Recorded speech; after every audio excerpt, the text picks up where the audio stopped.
Hey art nerds! Today we are going to talk about an artist's best friend, particularly a comic artist's best friend. Today we are going to talk about atmospheric and aerial perspective.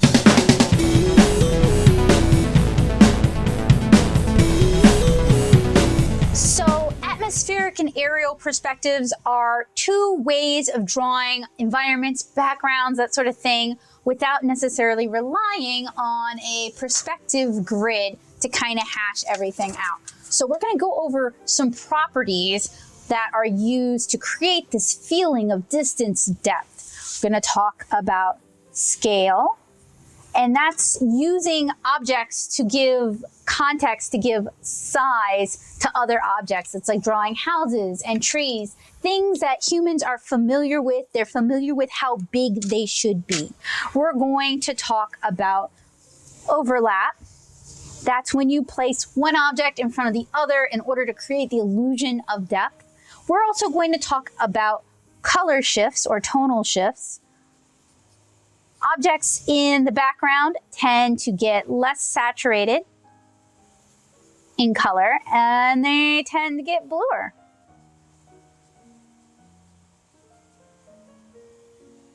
So we're going to start by drawing, of course. All right, so I am going to start out with a foreground. I'm going to draw a middle ground. I'm going to draw a hilly background, and then I'm going to draw a mountainous far background. All right, so we have 1, 2, 3, 4 different areas that we need to depict. So let's start with the foreground. What are some things we can draw? What are some things we can include to help make this area feel like this is the area that the viewer is standing in? Well, we can draw some things they're familiar with. We've already kind of set an outdoor scene, so we could draw a tree right here, way up in the viewer's face. We've got a tree over here. We could draw some wildflowers right here, also up in the viewer's face. Both of these are going to give a sense of scale. People know about how big flowers are. Typically, they know about how large trees are.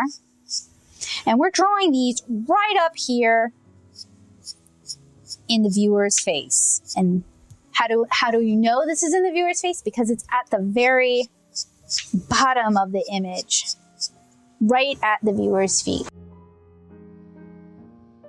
What else sort of happens when we look out into the distance? We start to lose detail. So our foreground should have the most detail, with our background having the least detail.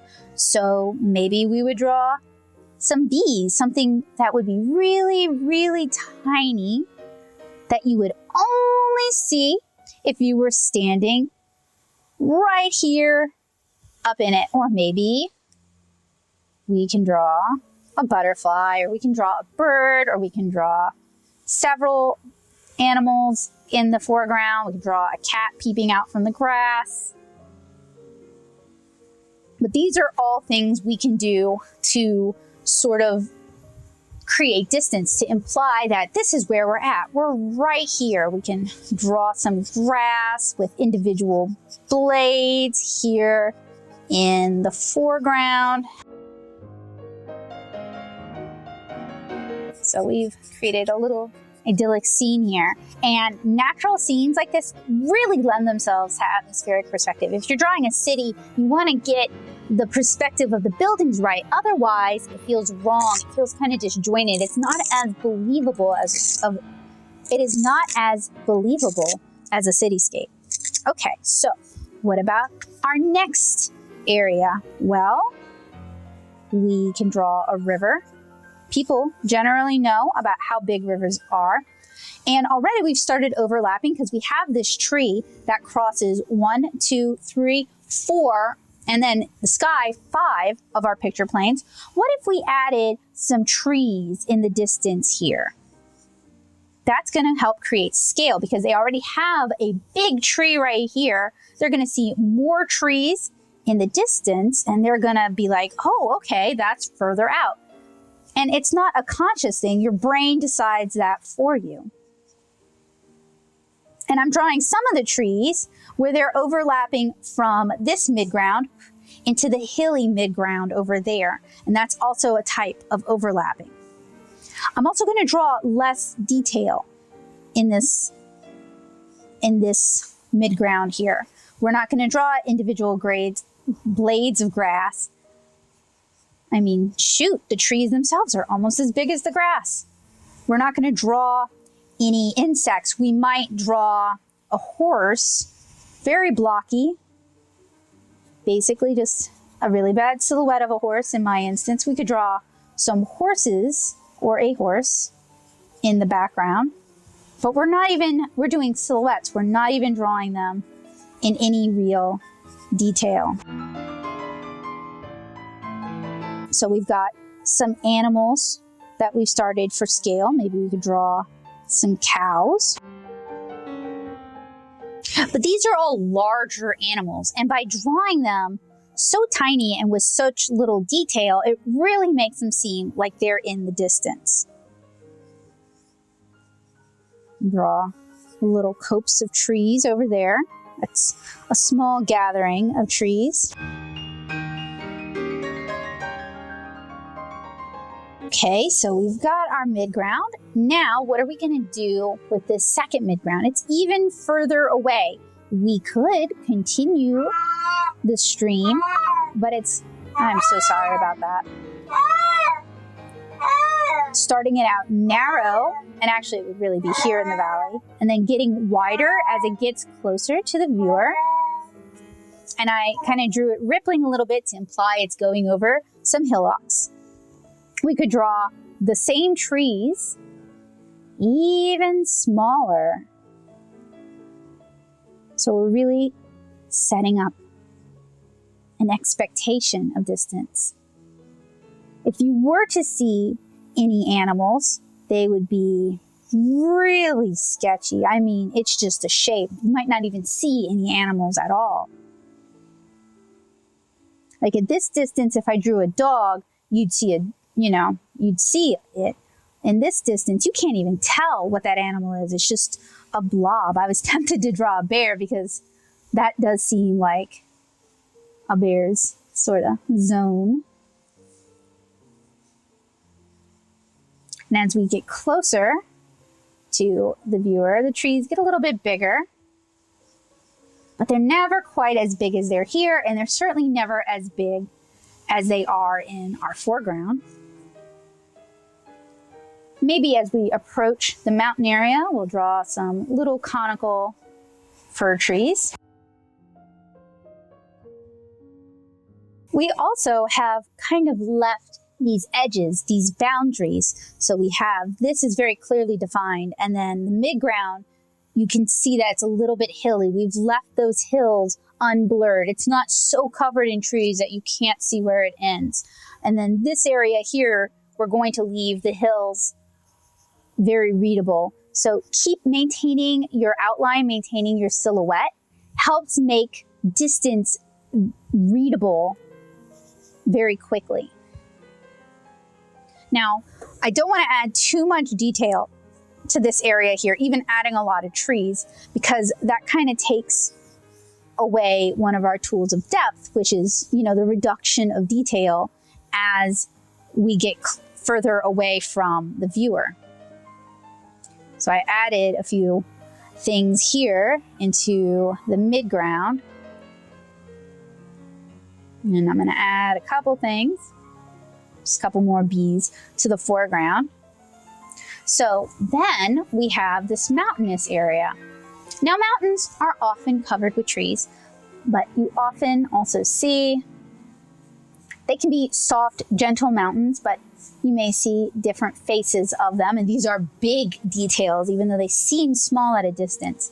And some might have snow at the top.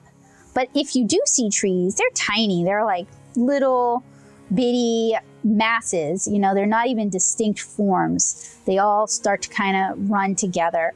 And you could opt, because it's a mountain in the distance, you could even opt not to have any of those there and maybe keep your little trees towards the foot of the mountain where it sort of meets the hills. Or you could just keep it completely blank, no detail, and then it's really far in the distance. So there's a few other things we can do to help create this sense of distance. We can have the sun here, and we have 1, 2 of our areas overlapping the sun. So we're using overlap. We could also use clouds. We could have some clouds here obscuring our mountain, but not obscuring our tree. That's going to make the mountain seem misty and kind of far away. We could also have clouds behind the mountain, but not behind the sun. They got to go in front of the sun. Can't have clouds behind the sun.